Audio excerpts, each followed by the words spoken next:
Are you trying to decide between the A7 III and the A7C? I've had the A7 III for more than 5 years and the A7C for a couple months, and I can tell you exactly who each camera is for.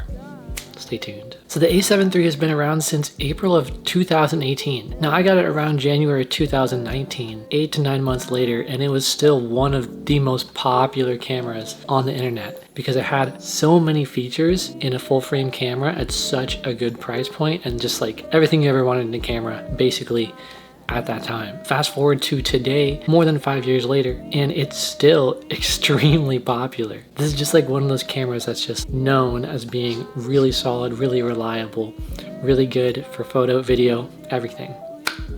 But it's 2024, so is it still relevant? And if you had to choose between the 3 and the C, which would you choose?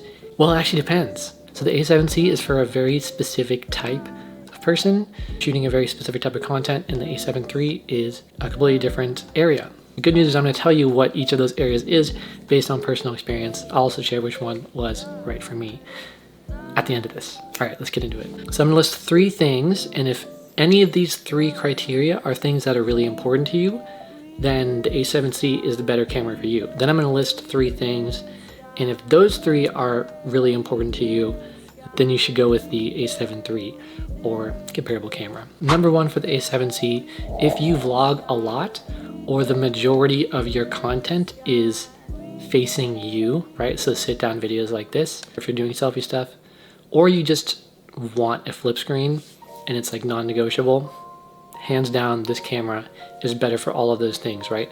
I've had both, and I can genuinely say working with A7C is more fun from a vlogging and sit-down video perspective, especially with a no recording limit, right, for longer videos. A7 III does have some workarounds, some pretty nifty stuff you probably haven't heard of, but it is an extra thing to bring around, and generally speaking, all those things make your camera setup bigger, which leads into number 2, the A7C could be the right camera for you if traveling and traveling light is like a huge priority. So the A7C is smaller, like quite a bit. The grip is smaller and the height is smaller. Now a lot of people will complain about the grip. I've had no problems with it at all, right? I guess unless you have enormous hands, it might bug you. It kind of bugged me at first, but after using it for like literally less than 10-15 minutes, I was used to it. You can also get leather case or something or whatever to make the grip longer, not an issue. But if traveling is like super important to you and traveling light is super important to you, definitely the A7C is the better camera. One of the reasons it's so much shorter is because the EVF is way smaller, right? Travel friendly. I'm gonna be honest with you, EVF is gorgeous. I stuck my head through it quite a few times on the A7 III, especially when like reviewing content because it's better quality than the screen on the back. But to be honest, 95% of the time I never used it. And the Sony A7C still has an EVF, it's just smaller, right? So if you're only gonna use it 5% of the time, it doesn't need to be like 10% of the camera size or more, right? So travel ready, A7C, hands down, lighter, smaller, more compact, better for travel. Number 3, if you want the newer features, what do I mean by that? I mean the unlimited recording time, the eye autofocus in video. You don't get that in the A7C. It has a couple different autofocus modes, but the autofocus is better. And there's this new sort of dedicated way to get stabilization in video that's better than the IBIS from the A7 III, just a little bit.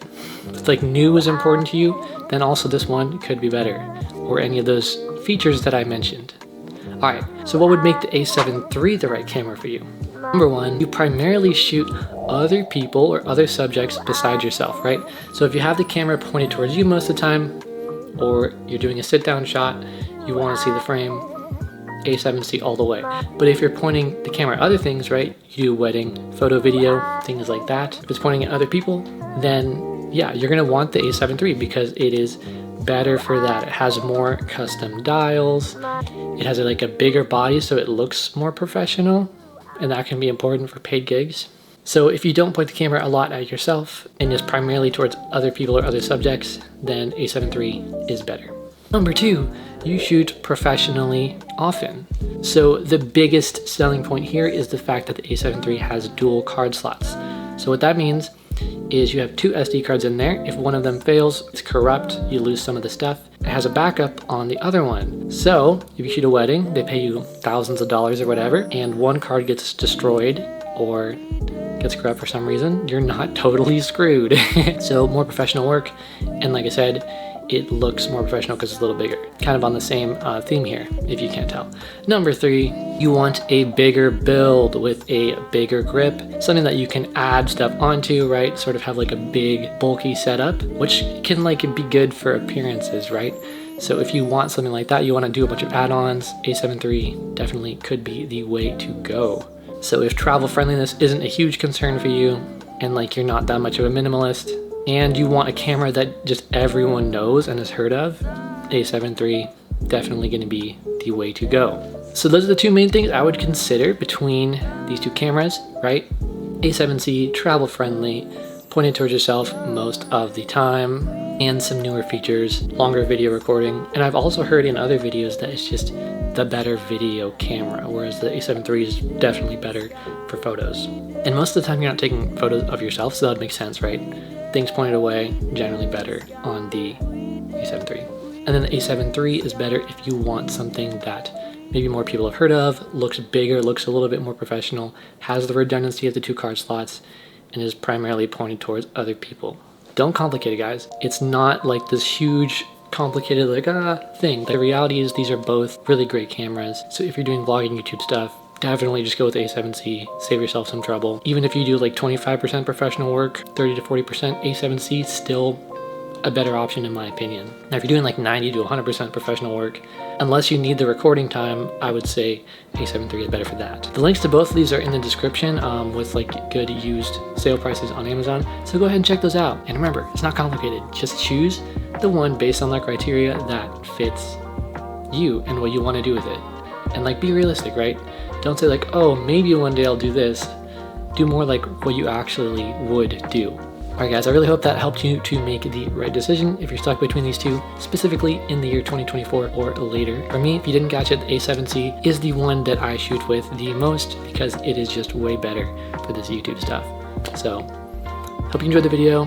Please subscribe, click those links if you want to check out the cameras, if you're making a decision, and comment below if you have any other comments about how one might be better than the other. Alright, thanks so much. Peace!